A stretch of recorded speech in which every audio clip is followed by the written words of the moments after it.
और हम ईसा मसीह से प्रार्थना करेंगे कि उनको लंबी उम्र और सेहत दे।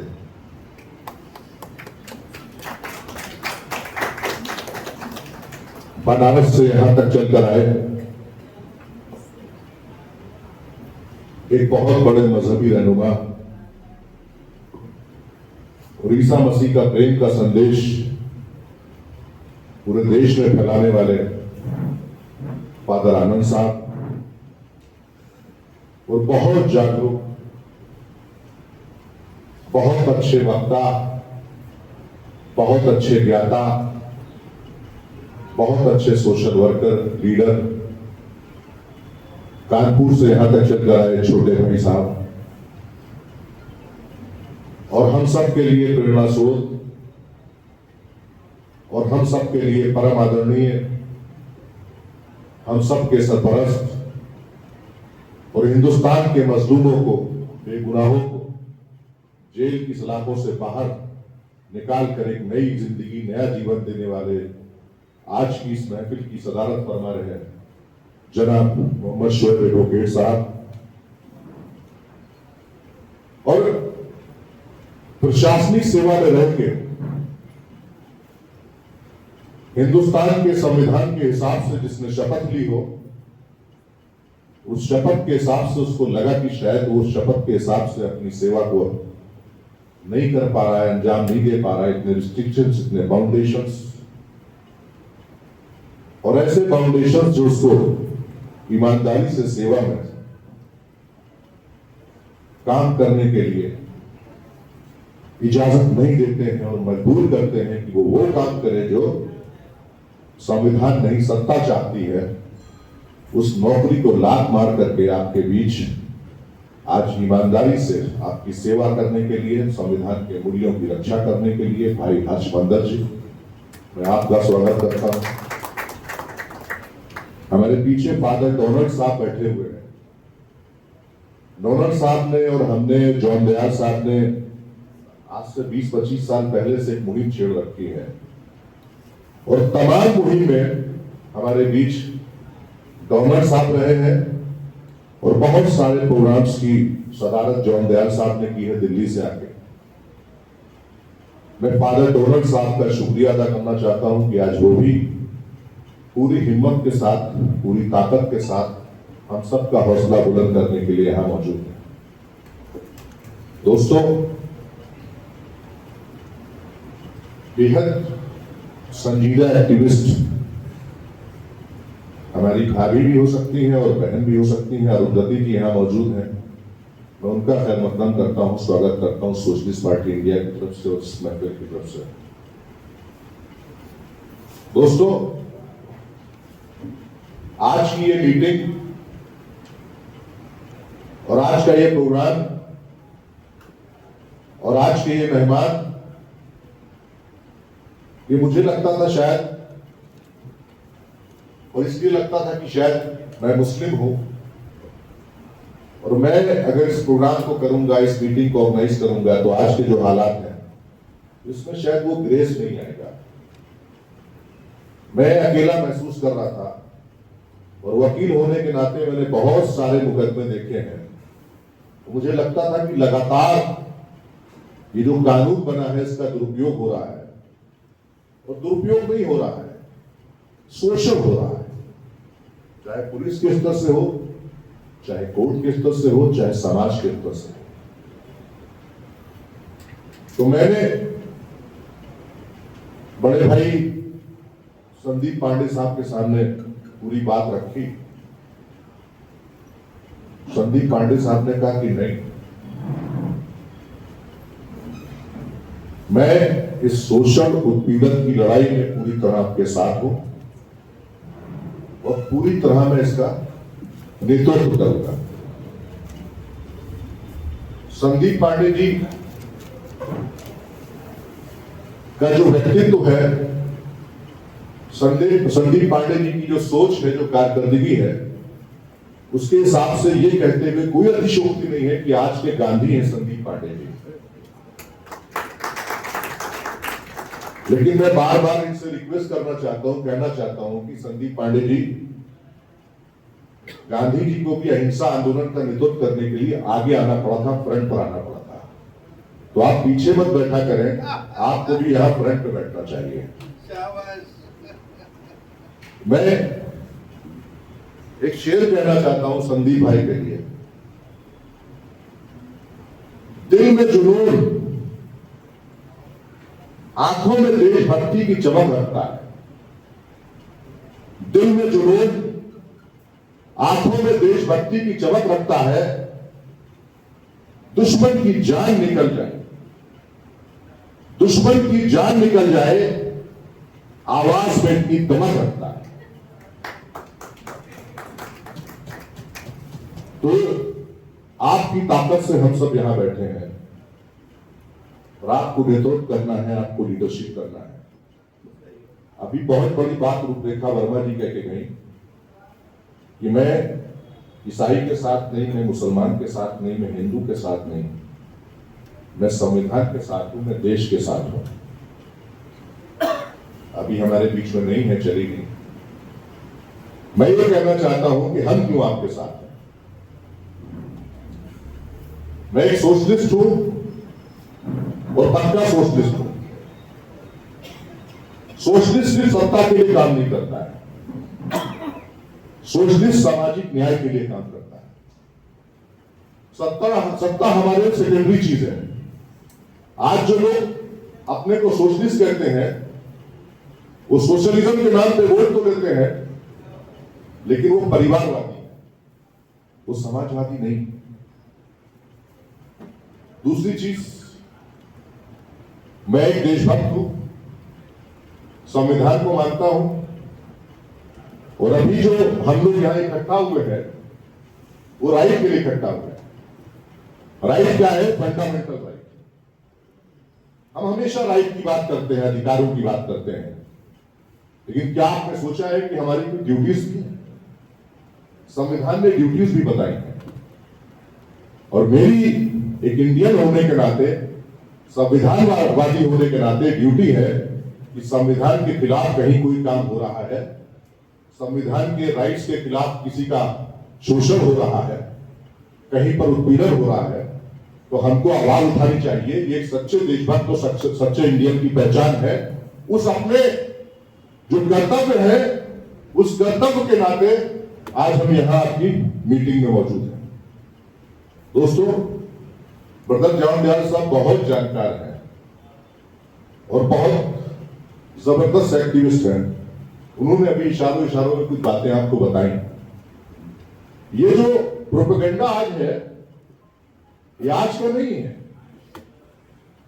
ये जो मनुवादी व्यवस्था की सोच के लोग थे, वो जो लोग हिंदुस्तान पे हमेशा गरीबों कमजोरों पे हुकूमत करना चाहते थे, जो चाहते थे जो हाशिए का समाज है, जो दलित समाज है, जो ओबीसी समाज है, जो माइनॉरिटी समाज है, हमेशा गुलाम रहे, ये साजिश तो आजादी के फौरन बाद शुरू कर दी गई थी। ये तो बहुत छोटा कानून है। कितनी बड़ी साजिश 1950 में हुई थी। 1950 में जब कॉन्स्टिट्यूशन बना, उस कॉन्स्टिट्यूशन में आर्टिकल 14, 15, 16, 25 रखे गए थे, जिसमें कहा गया था कि धर्म, जाति, क्षेत्र, लिंग की बुनियाद पर किसी नागरिक के साथ कोई भेदभाव नहीं होगा और इस आधार पर किसी सुविधा का बंटवारा नहीं होगा। क्योंकि डॉक्टर अंबेडकर ने संविधान बनाया था, तो उन्होंने उसी संविधान में आर्टिकल 340, 341, 342 बनाया। उन्होंने कहा कि 340 में कौन कौन लोग ओबीसी होंगे, उनकी लिस्ट बनाई जाएगी। 341 में कौन कौन लोग शेड्यूल कास्ट होंगे, उनकी लिस्ट बनाई जाएगी। 342 में कौन कौन लोग शेड्यूल ट्राइब होंगे, उनकी लिस्ट बनाई जाएगी। तो जो हाशिए का समाज था, जो शेड्यूल कास्ट लोग थे, जो ट्राइबल लोग थे, उनको 1935 से 1950 तक जो कॉन्स्टिट्यूशन हिंदुस्तान में काम करता था आजादी से पहले, उसमें भी रिजर्वेशन का हक था। बहुत सारी मराठ दी थी और उन हुकूमतों ने दी थी जो शायद पहले हुकूमत करके गई थी, जिनको हम लोगों ने बाहर किया यहां से। तो बहुत से लोग ऐसे थे हिंदुस्तान के अंदर जिनको ये लगता था कि जिस मजहब के वो मानने वाले हैं, जिस व्यवस्था में वो रहते हैं, वहां उनको सम्मान नहीं मिल रहा, बराबरी का दर्जा नहीं मिल रहा, उनको जूते की नोक पर रखा गया। तो कन्वर्जन भी शुरू हुआ। आज जो लोग कहते हैं कि ईसाई और मुसलमान बाहर के हैं, मैं गारंटी के साथ कहता हूं कि हिंदुस्तान के अंदर जितने ईसाई हैं उसमें 99% मूल निवासी हिंदुस्तान के हैं, और जितने मुसलमान हैं उनमें 70 नहीं, 80 नहीं, 90% मुसलमान हिंदुस्तान के निवासी, मूल निवासी। तो संविधान ने उनको आजादी दी थी, मौलिक अधिकार दिए थे कि प्रत्येक व्यक्ति को अपने मजहब के अनुसार अपनी पूजा अर्चना, अपनी इबादत करने का राइट है। प्रत्येक व्यक्ति को अपने मजहब के प्रसार का राइट है, और प्रत्येक व्यक्ति को यह भी राइट है कि वो किस मजहब में जाए। अंबेडकर ने कहा था कि किसी मजहब में पैदा होना यह हमारी मजबूरी है, हमारे हाथ में नहीं है, लेकिन हम किसी मजहब को चुने, यह हमारी आजादी है, हम किसी मजहब पे जा सकते हैं। तो जैसे ही कॉन्स्टिट्यूशन बना तो 10 अगस्त 1950 को भारत के राष्ट्रपति का एक आदेश लाया गया। आदेश में कहा गया कि अनुसूचित जाति की श्रेणी में शामिल होने के लिए व्यक्ति का मूल धर्म हिंदू होना चाहिए। एक तरफ 14, 15, 16, 25 ये कह रहा है कि धर्म, जाति, क्षेत्र, लिंग की बुनियाद पर किसी नागरिक के साथ कोई भेदभाव नहीं होगा, इस आधार पर किसी सुविधा का बंटवारा नहीं होगा। मुसलमान कुछ कहता है कि अपनी परेशानी के एतबार से, पिछड़ेपन के एतबार से, ईसाई कुछ कहता है पिछड़ेपन के एतबार से, परेशानी के एतबार से, शैक्षिक आधार पर पिछड़ेपन की बात कहता है, आर्थिक आधार पर पिछड़ेपन की बात कहता है, सामाजिक आधार पर पिछड़ेपन की बात कहता है, तो उसको रिजर्वेशन नहीं दिया जाएगा, क्योंकि कॉन्स्टिट्यूशन कहता है कि धर्म के आधार पर किसी सुविधा का बंटवारा नहीं होगा। ये हवाला हमको दिया जाता है, और 1950 से शेड्यूल कास्ट का रिजर्वेशन धर्म के आधार पर दिया जा रहा है। ये कितना बड़ा वायलेशन है कॉन्स्टिट्यूशन का। तो शुरुआत तो वहीं से कर दी गई थी, लेकिन सिलसिला रुका नहीं, क्योंकि आस्था अलग चीज है, श्रद्धा अलग चीज है। आस्था का मतलब होता है कि हम किसी मजहब में क्या, किस भगवान में आस्था रखते हैं, लेकिन श्रद्धा सम्मान किसी के लिए हो सकता है। लखनऊ के अंदर एक मजार है जिसको खम्मन पीर की मजार कहते हैं। वहां मेरी अपनी गारंटी है कि 99% हिंदू जाता है, ज्यादा चढ़ा है। मुझे याद है कि जितनी भी बहुत सारी मस्जिदें हैं, मैं बचपन से देखता हूं कि वहां बहुत सारी औरतें जिनके बच्चे बीमार होते हैं, जिनके पति बीमार होते हैं, जिनकी माता बीमार होती हैं, वो बाहर खड़ी होती है कि अंदर से मौलवी साहब या जो भी नमाजी निकलेगा उस पर भूख डाल देगा। ये कल्चर है हिंदुस्तान का। अभी ब्रदर जॉन दयाल साहब ने बताया, और अभी फादर आनंद साहब ने बताया, और छोटे भाई ने बताया कि हिंदुस्तान के अंदर जो सेंसस हुए अब तक, जितने सेंसस उठा के देख लीजिए, उसमें क्रिश्चियंस की तादाद घट रही है। लेकिन इसका एक दूसरा पहलू आप जानते हैं क्या है? उसका दूसरा पहलू यह है कि हिंदुस्तान का जो टोटल सोशल वर्क है उसमें 35% हिस्सेदारी क्रिश्चियन का है। तो घबराहट यह है कि ये लोग सोशल वर्क करते हैं, ये लोग प्यार मोहब्बत की बात करते हैं, ये मेडिकल कैंप्स लगाते हैं, ये गांव में आ जाकर, जिस गली में, गांव में जहां मेड़ नहीं है, जहां जाने का रास्ता नहीं है, जहां सड़क नहीं है, ये वहां पे इंग्लिश मीडियम स्कूल तैयार करते हैं। जिस घर में खाने को नहीं है, उस बच्चे को इंग्लिश मीडियम में पढ़ा लिखा कर IAS PCS बनाना चाहते हैं। और वो इसलिए नहीं करते कि कोई क्रिश्चियन बन जाए, कोई इनके मजहब में आ जाए, क्योंकि ईसा मसीह का संदेश, ईसा मसीह के अंदर एक क्वालिटी, बहुत बड़ी क्वालिटी थी। हम लोग भी ईसा मसीह को मानते हैं, थोड़ा सा बस फर्क है। तो ईसा मसीह अगर किसी बीमार को पकड़ लेते थे, छू लेते थे, तो उसकी बीमारी चली जाती। ये खुदादात थी, और वो सलीब पर चढ़े थे। तो जो सेवा है, वो सेवा इनका मजहब है।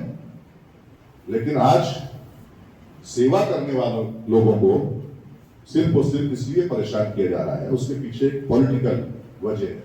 पहले भी पॉलिटिकल वजह थी, तो धर्म के आधार पर शेड्यूल कास्ट को बांटा। आज पॉलिटिकल वजह यह है कि अगर ये लोग सेवा करते रहेंगे, इनमें श्रद्धा होगी, तो जो मनुवादी लोग हैं, जो हिंदू राष्ट्र के नाम पे मनुवाद लाना चाहते हैं, उसमें कहीं ना कहीं रोड़ा है। तो ये मामला पॉलिटिकल है, धार्मिक मामला नहीं है, और इसलिए हमारा शोषण हो रहा है। क्योंकि वक्त कम है और टाइम बीत गया है करीब करीब, हम इसीलिए संदीप भाई से बार बार इनसे इशारा भी कर रहे थे कि टाइम ज्यादा हो रहा है, हमें 2 घंटे के लिए हॉल है। मैं सिर्फ 2-3 बातें कहूंगा, 2 मिनट और लूंगा आपके, कि देखिए बड़ी चालाकी से जब किसी मजहब को खत्म करना होता है, दबाना होता है, बहुत चालाकी से पहले हमारे मदरसे हुए, इबादत गाहों में हमला हुआ, लेकिन वो एक बेस बनाया गया था। असली मकसद क्या था? जो हमारी प्रॉपर्टीज है, वक्त प्रॉपर्टी, उस पर कब्जा करना था, क्योंकि इनका तो कुछ है नहीं बनाया हुआ। तो आपने वक्त एक्ट में संशोधन किया और आपने उसमें भी कहा कि वक्त की जो कमेटी होगी, वक्त बोर्ड होगा, उसमें 2 नॉन मुस्लिम होंगे। ठीक है, उसी तरह से अभी FCRA बिल लाने जा रहे हैं।